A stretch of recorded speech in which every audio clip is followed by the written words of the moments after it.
141 পৃষ্ঠার অধ্যায় 13 নিজে করি 13.1।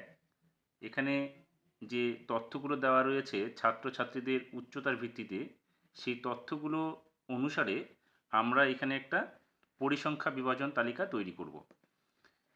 এই পরিসংখ্যা বিভাজন তালিকা তৈরি করতে গেলে আমাদের প্রথমে কি করতে হবে, এখানে যে উচ্চতাগুলো দেওয়া রয়েছে শ্রেণীর ছাত্রদের, সেখানে প্রথমে বলেছে সব থেকে কম উচ্চতা যার ছাত্রটা তার উচ্চতাটা এখানে লিখতে হবে, এবং সবচেয়ে যে বেশি উচ্চতা তার যে উচ্চতাটা সেটা এখানে লিখতে হবে। এরপরে আমাদের এখানে সেই বিভাজন তালিকার মধ্যে ট্যালি মার্ক এবং তার ছাত্র সংখ্যা কত সেটা আমাদের বের করে দেখাতে হবে।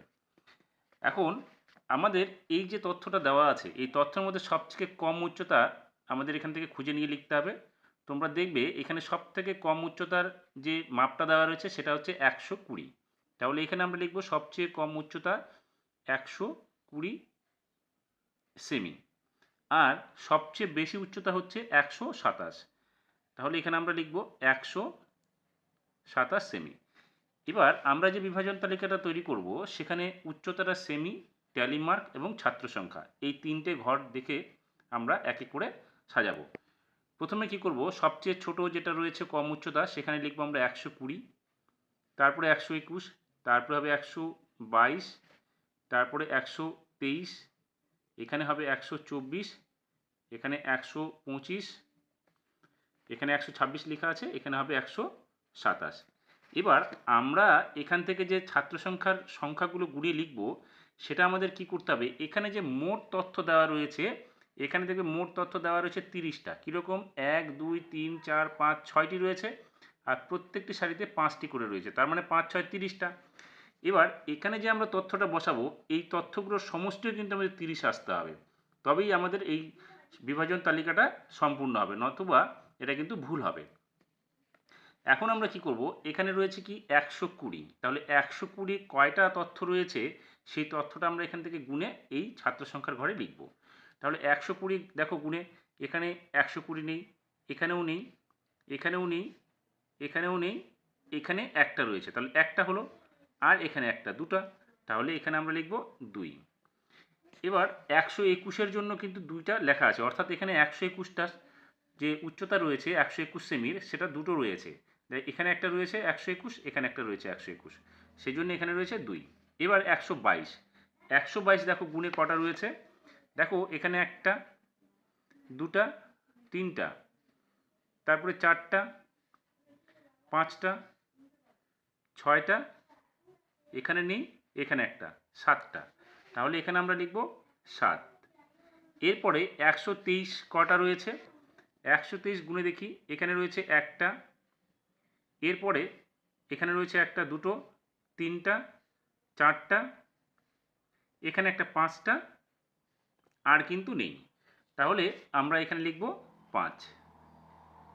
এরপরে 124, তাহলে 124 আবার খুঁজে দেখি, এখানে 124 একটা আছে, 124 এখানে একটা, দুটা, এখানে একটা, তিনটা, চারটা,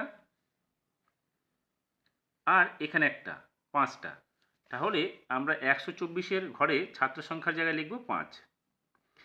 এবার 125, 125 কটা আছে, 125 দেখো এখানে নেই, এখানে একটা রয়েছে, এখানে একটা, দুটা, এখানে নেই, 3, তারপরে নেই, এখানে একটা, চারটা, এখানে একটা, 5টা, তাহলে আমরা এখানে লিখব 5। এবার 126-এর সংখ্যা দেওয়া আছে 3টা। এবার আমরা দেখব 127 কটা আছে, দেখো 127 কটা আছে আমরা খুঁজে দেখি, এখানে নেই, এখানে একটা 127 আছে, এখানে নেই, এই ঘরেও নেই, এই লাইনেও নেই, এখানেও নেই, তার মানে 127 সংখ্যা হচ্ছে আমাদের একটা। এবার আমাদের মাঝের ঘরটা যেটা বলেছে ট্যালি মার্ক, ট্যালি মার্কটা আমরা তৈরি করতে গেলে আমরা কিভাবে করব, এখানে দেখো 2-এর জন্য দুটো রোমান দাগ দেওয়া রয়েছে, অর্থাৎ রোমান হরফে লেখা রয়েছে, তো সেই রকমই আমরা এই 2টা লিখতে গিয়ে দুটো দাগ দেবো এখানে। এখানে রয়েছে 7, এই 7টা লিখতে গেলে আমরা কি করব, এখানে 5 যোগ 7 অর্থাৎ 5 লিখে দুটো লিখতে হবে। 5 লিখব কী হবে, আমরা এখানে 1 2 3 4টে দাগ দিয়ে আমরা ঠিক ডান দিক থেকে বাঁ দিকের নিচে কোনাকুনি একটা দাগ কাটবো, এটাকে বোঝায় 5টা, অর্থাৎ 4টা দাগ লিখে ডান দিকের উপরের ঘরটা থেকে বাঁ দিকের নিচে আমরা দাগ দেব।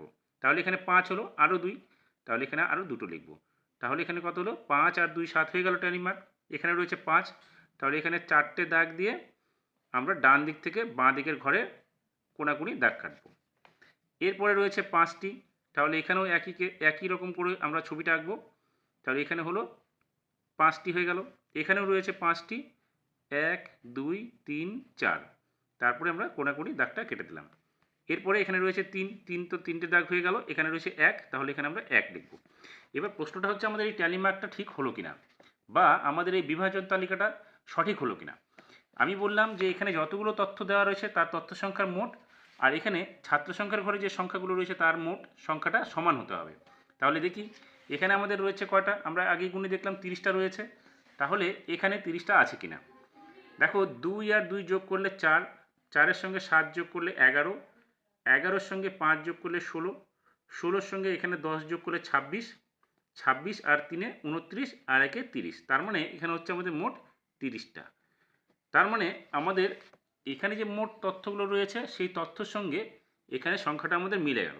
অতএব আমাদের বলতে হবে যে এই যে বিভাজন তালিকাটা সেটা সম্পূর্ণ হলো সঠিকভাবে।